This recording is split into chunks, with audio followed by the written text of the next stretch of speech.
Sebagai seorang fashion designer dan artpreneur, karya mana yang paling punya cerita buat Mbak Pin? Salah satu proyek paling besar istilahnya yang proyek yang saya sangat bangga dan mungkin bisa saya bilang karena saya membanggakan Indonesia juga, itu adalah Pelangi Samudra. Karya saya Pelangi Samudra. Pelangi Samudra itu adalah karya fashion, art fashion yang berbicara tentang coral bleaching, pemutihan koral ya, event coral bleaching itu pemutihan koral. Koleksi saya terdiri dari 12 desain dan semuanya 80% bahan bakunya itu dari sampah yang saya temukan di sekitar saya. Ada plastik, ada kain-kain sampah dan lain sebagainya. Kenapa menggunakan nama Pelangi Samudra? Ada apa dengan Pelangi Samudra, Mbak? Tuhan punya maksud dengan menciptakan kita itu berbeda-beda, dengan banyak ras, suku, warna kulit, terus rambut kita, kritik dan lain sebagainya. Itu ya itu indahnya gitu, keindahan dari dunia ini gitu, dan itu juga merupakan salah satu dari kenapa saya namain koleksi saya Pelangi Samudra. Nggak cuman karena bercerita bahwa warna-warni koral di bawah laut, tetapi juga Indonesia dengan berbagai macam suku, ras dan physicality kita itu, kita merupakan pelangi dari dunia. Dan for information, nama itu dikasih merupakan hadiah dari ayah saya. Jadi ayah saya berbicara tentang itu dan kita punya obrolan ya, karena kita sebagai individu dan dengan keragaman kita tuh, kita adalah pelangi dari Indonesia dan dunia.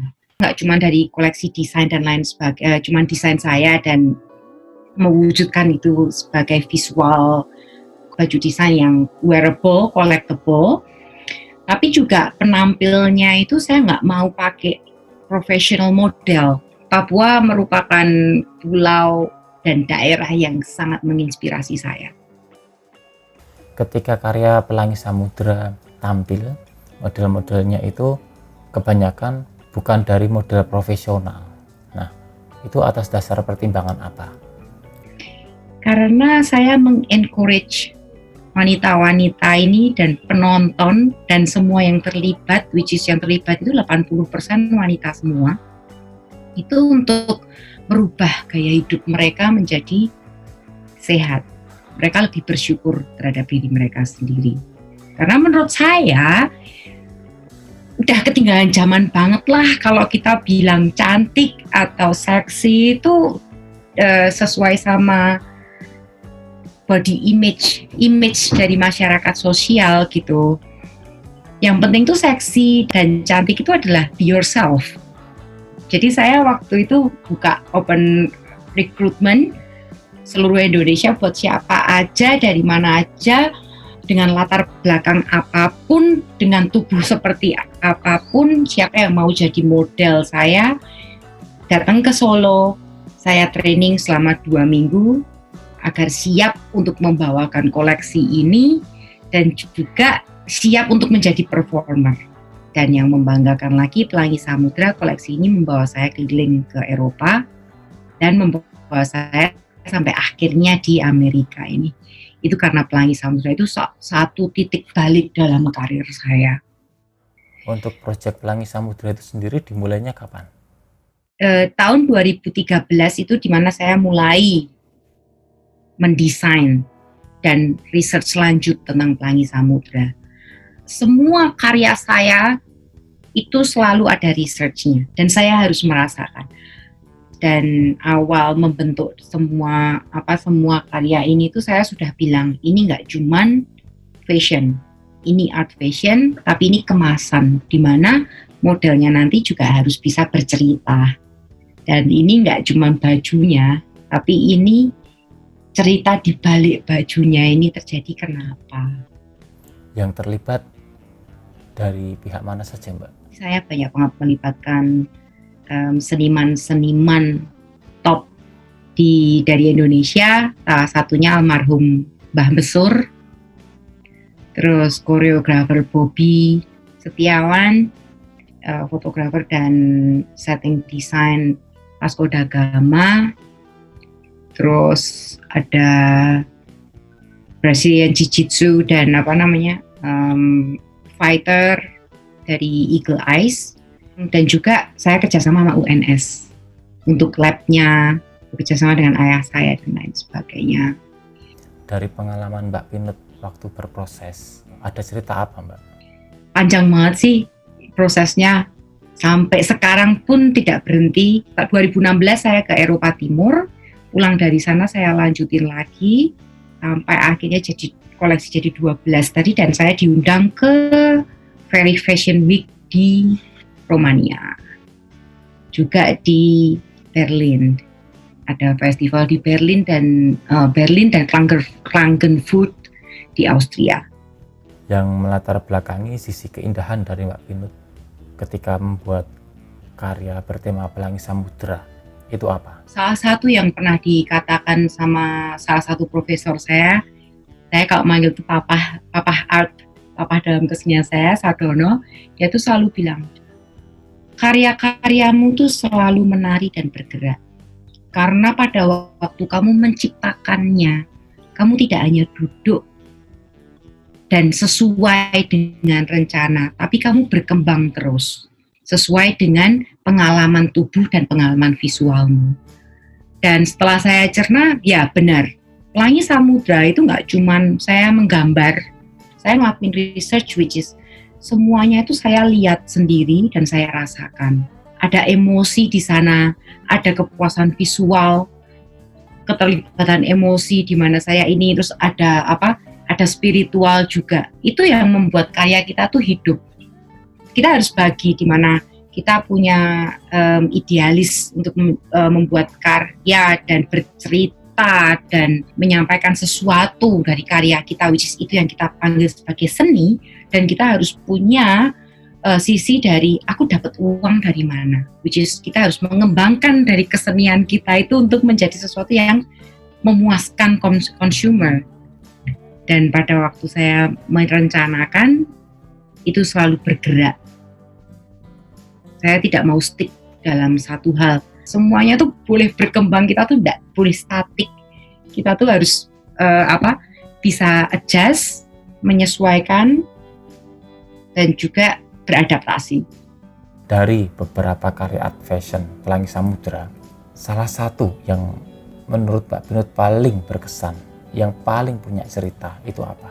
Memang ada satu desain yang berwarna putih, itu sangat berkesan, dan banyak banget di show-show selanjutnya itu saya pakai baju itu sendiri, saya nge-showin sendiri, saya sebagai modelnya sendiri untuk baju itu. Itu adalah baju yang berwarna putih yang dipakai sama Sheila Marcia, karena ini sangat berkesan bukan karena dipakai oleh seorang bintang atau lain sebagainya, tapi di situ tuh baju itu tuh penuh dengan kesedihan. Jadi karena kita kan bicaranya masalah terbesar dari coral itu kan coral bleaching itu kan, di mana satu event yang karena perubahan suhu dan lain sebagainya mereka tuh mati terus jadi putih, which is kita tuh pas nggak tahu tuh lihat coral putih mau tuh api yang kalau kita jalan-jalan di pantai dan lain sebagainya, padahal tuh mati gitu loh. Nah, baju ini itu putih, bagus banget gitu secara visual, dan banyak orang yang bilang it's a Lady Gaga dress. Tapi sebenarnya baju itu sedih sekali, dan itu dimana dia rindu dengan warna-warni dan kesatuan dalam dunia laut ini, dan minta tolong bahwa tolong toh ini saya jadi kayak gini tuh karena kalian.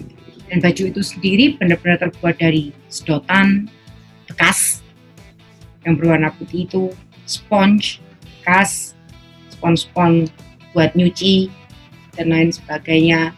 Kain-kainnya semuanya kain sisa, warnanya kadang-kadang tuh asimetris dan lain sebagainya. Nah, kesedihan itu kan merupakan moodnya ya, ketika mood karya art fashion Pelangi Samudra itu tampil. Nah, flow-nya itu bagaimana Mbak sehingga bisa memunculkan mood yang sama? Elemen-elemen apa saja yang berperan dalam menciptakan mood tersebut? Setiap kali saya diundang untuk menampilkan karya Pelangi Samudra itu flow-nya selalu sama, yaitu di awal, di menit-menit awal itu baju putih itu akan keluar. Dan di background-nya itu ada suara-suara dolphin dan lain sebagainya, kayak air, debur ombak dan lain sebagainya. Pokoknya benar-benar suara-suara di bawah laut sana yang samar-samar, kita bisa dengar ombak tapi samar-samar. Nah, di bagian pertama ini baju putih itu akan kuat dengan gerakan tubuh, bukan tarian, tapi yang benar-benar cerita yang disampaikan tuh modelnya sendiri tuh nggak ada senyum sama sekali, tidak ada keangkuhan sebagai aku model loh, itu nggak ada. Minta tolong tapi nggak tahu karena dia tidak bisa menolong dirinya sendiri, dan mengatakan bahwa kalau ini terjadi itu nggak cuman kita yang susah, kita akan tetap bisa hidup dan bertahan, kita cuma tinggal pindah.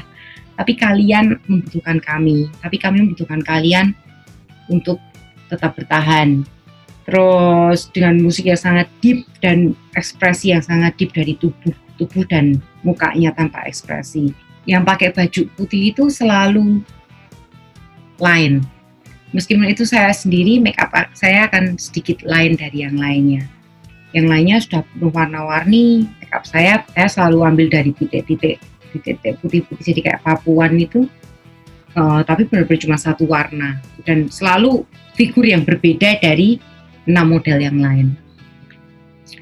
Habis itu nanti yang kedua itu selalu si Aprilia, waktu itu Papuan, sangat Papua sekali dengan baju yang sangat berwarna-warni dan bercerita bahwa ini loh aku datang dari pulau yang berbeda.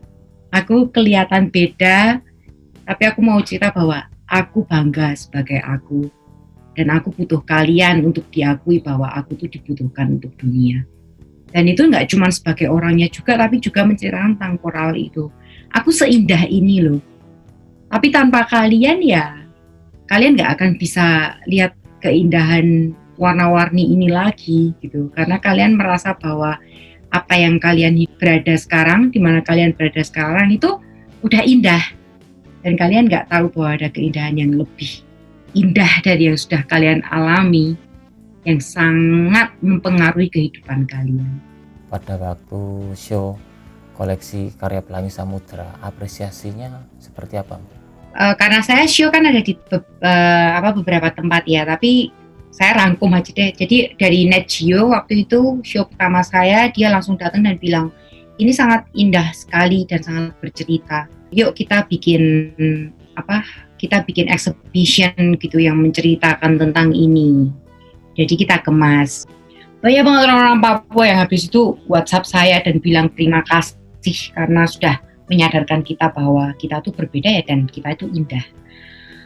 Dari si Shoulder juga bilang bahwa ini karya yang sangat menginspirasi banget, dan cuma bilang bahwa apapun kita, meskipun kita tuh bukan yang aktivis atau kita nggak, kayak saya tuh kan nggak ngerti sama sekali tentang kelautan dan lain sebagainya gitu, tapi ada hal yang bisa kita lakukan tapi untuk membuat semuanya lebih baik, dan anak cucu kita itu akan bisa menikmati juga. Banyak banget sih, tapi yang menarik, yang melekat banget sama saya itu yang di waktu saya show di Romania. Itu koleksi Pelangi Samudra diundang ke sana. Romania Fashion Week. Itu saya yang menarik itu kan berusaha minta dukungan dari negara untuk itu. Jadi minta dukungan dari ini seni dan lain sebagainya, atau dari apa, karena saya membawa nama Indonesia bukan pribadi. Ya, saya membawa nama Retno Tan, tapi kan mewakili Indonesia, which is saya satu-satunya. Cuma ada 2 dari Asia, itu saya, Indonesia, dan yang satunya Hong Kong. Tapi saya ditolak karena saya tidak memakai kain nasional, atau saya tidak membuat desain-desain baju nasional seperti kebaya atau pakai batik atau lurik. Tapi saya berbicara tentang koral ini, which saya sudah bilang juga, segitiga koral itu adalah paru-paru lautnya dunia, dan 60% itu di Indonesia. Kenapa saya dibilang enggak bawa Indonesia sama sekali di desain saya? Tapi saya belas gak ada dukungan, semuanya dana pribadi saya. Which is sampai sana orang-orang dan review dari semua tulisannya itu, dan secara pribadi dia ngomong ke kita sendiri itu bilang, aku kepengen pergi ke Indonesia dan ngelihat indahnya dunia bawah laut di Indonesia, karena secara visual dengan sampah ini sangat menarik, dan kamu bilang ini yang kamu lihat di bawah sana. Jadi kalau umpamanya kita sebenarnya sih dari segi pariwisata aku bawa juga gitu dan lain sebagainya, tapi itu benar-benar buat saya tuh suatu kemenangan, ngobatin banget sampai saat ini, tabungan saya tuh belum normal gara-gara tur ke Eropa buat Pelangi Samudra itu, tapi itu sangat banggain banget buat saya. Koleksi Pelangi Samudra itu terakhir tahun 2019 September di Solo. Show-nya menarik banget karena baju putih ini muncul dari dalam kolam. Jadi saya diving pakai baju putih ini, dive di kolam itu waktu itu di salah satu hotel di Solo. 5 menit sebelum show hujan, gak cuma hujan deras, thunder, bener-bener hujan gede banget, angin. Dan mereka tanya, mau tetap dilanjutin mbak? Lanjutin, yang nonton terserah mau nonton dari mana. Bilang gitu, lanjutin, ini hujan, ini berkat buat kita, aku bilang gitu. Hujan terus, saya saya dive keluar dari air, terus teman-teman tuh semuanya saya tanya, kalian udah mau nggak basah-basah waktu itu nggak ada yang profesional, model semua, model tuh dari penari dan lain sebagainya saya latih dalam 2 hari. Tapi ya itu show terakhir semua langsung, mbak kapan kita bisa datang dan kita sharing, dan Mbak Retno kasih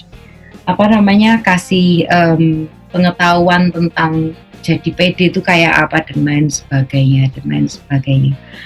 Buat saya itu lebih dari cukup dibandingkan dengan cuman uang atau material ya, istilahnya bukan uang. Ya itu lika-likunya. Tapi saya harap itu bukan jadi yang terakhir, bener-bener yang terakhir ya. Karena dong, habis itu saya masih punya koleksi which is berhenti karena saya nggak punya uang. Tapi yang saya lakukan adalah Pelangi Samudra sekarang menjadi komunitas seniman.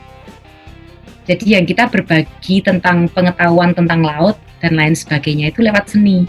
Kami datang ke suatu tempat, ngasih training, dan dari training itu menghasilkan trainer lokal.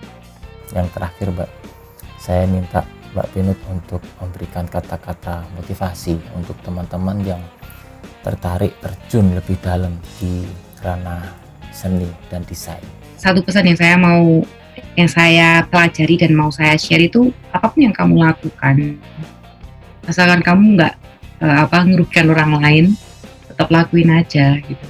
Dan mungkin yang kamu lakukan tuh mungkin cuma titik kecil berwarna biru, tapi itu bagian dari lukisan dunia gitu. Kalau kamu nggak lakuin, lukisan di dunia itu akan ada titik kecil hitam gitu, nggak ada warna, itu gara-gara kamu nggak percaya diri aja gitu, nggak mau ngelakuin apa yang ada di pikiran kamu, yang which is turn to be something big dan orang nggak pernah tahu.